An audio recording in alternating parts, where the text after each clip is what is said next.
Have you ever wondered how Apple got to this success? How did the iPhone become so great? We're gonna have to go back in history and see what made it so great.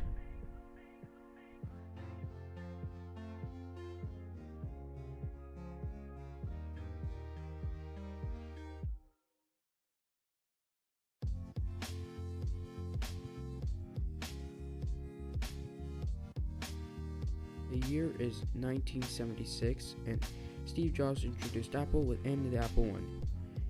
In 1984, Steve Jobs released the Macintosh as one of the most important computers ever. One thing to know about Steve Jobs is that he believed in quality. Guys, we believe in quality. No, we cheap out. You're fired. We hate you. And he started to feel pressure. Soon, Steve Jobs was kicked out. Sadly. Now, Apple's economy was very good, and what do you think the used-to-be CEO of Pepsi do to Apple now? Absolutely ruin everything. I mean, like, everything. Everything. And then the year is 1996. Cool montage, by the way. John Scully was forced out, and Steve Jobs came back in, and he became the CEO of Apple again. Years 2021, hint, iPod year.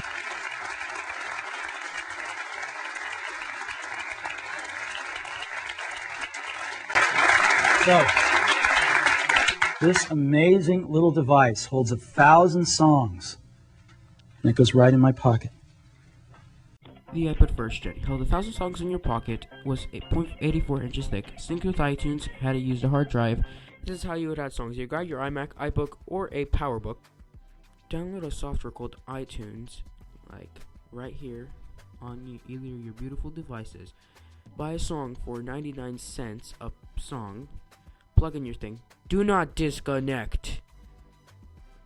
You then put your song in there, drag it to your iPod, and then have it right there. Don't forget to eject.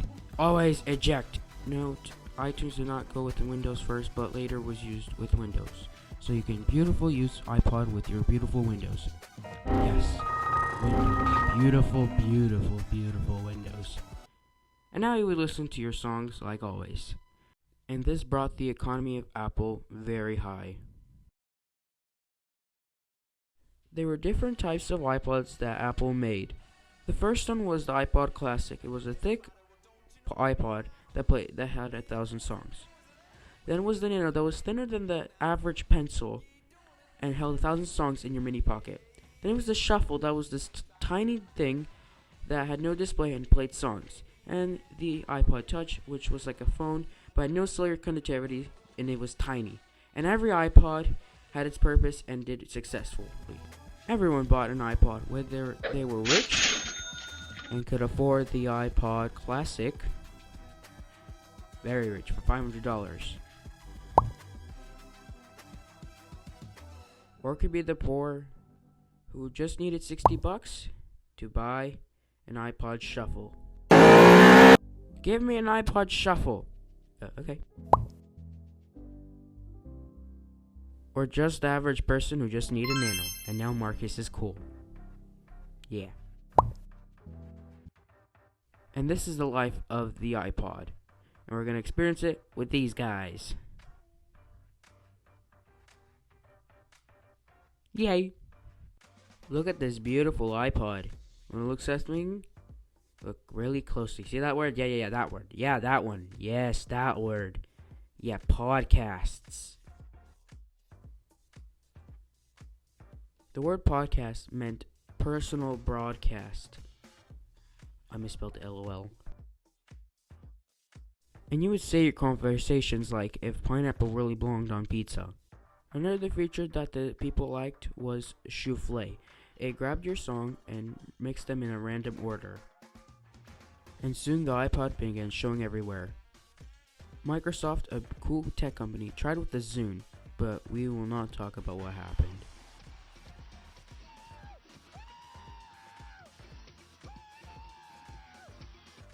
Yeah, Many other companies tried, like Sony, Agpatech, Fio, and Creative, and many others.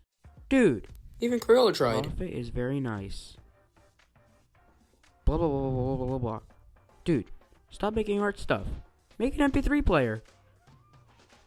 Okay, many companies tried, but they couldn't get to the iPod's success.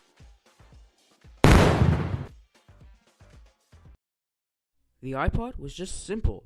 All you gotta do is just click on music, click on songs, and then you click your song.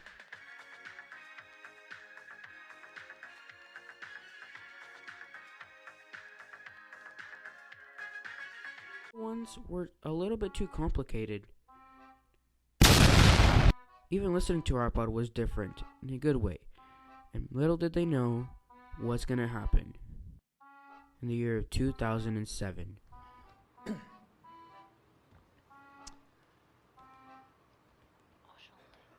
This is a day I've been looking forward to for 2.5 years. In 1984, we introduced the Macintosh. It didn't just change Apple, it changed the whole computer industry.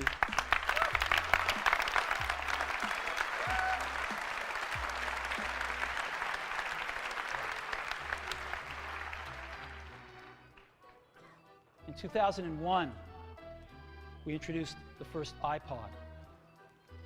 And it didn't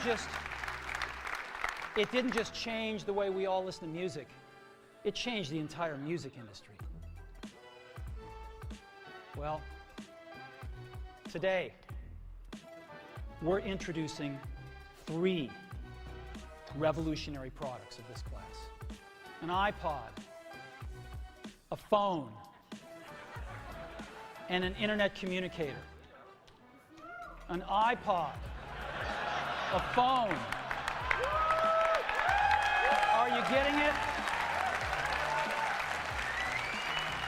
These are not 3 separate devices. This is one device. And we are calling it iPhone. Second thing we're doing is we're learning from the iPod, syncing with iTunes. You know, we're going to ship our 100 millionth iPod this year, and that's tens of millions of people that know how to sync these devices with their PCs or Mac and sync all of their media right onto their iPod, right? So you just drop your iPod in, and it automatically syncs. You're going to do the same thing with iPhone. It automatically syncs to your PC or Mac right through iTunes. Soon, the iPod started to fade away. And Steve Jobs died 2011. The iPod Classic died 2014. The Shuffle Nano died 2017. The only one who was left was the iPod Touch 6. 2019, our friend Tim Cook decided to release the iPod Touch 7 with higher specs, and it was pretty cool. People were like, oh my gosh, they're gonna invent the new iPod. Like, really? But that didn't happen. In 2022, the entire iPod died. Sadly.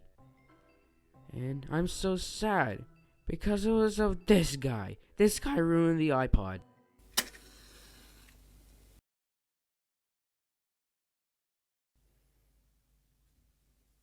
We are gathered here today to wave goodbye to the undisputed king of the nuggets. Born in a time when Apple was literally wet from the gutters from almost going bankrupt, and like, true story, that's true, with many people asking who would even want this idiot. Not to mention the rush development, like from first thinking about it to actually being something you could buy, was only 10 months apart, to then literally change the world, introducing portable media to millions of people, and then handing off the torch to begin the modern smartphone.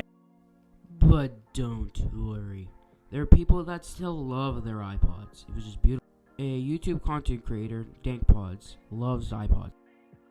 Let's see, if it reads this one first off, then we're gonna put all of them in and see what happens.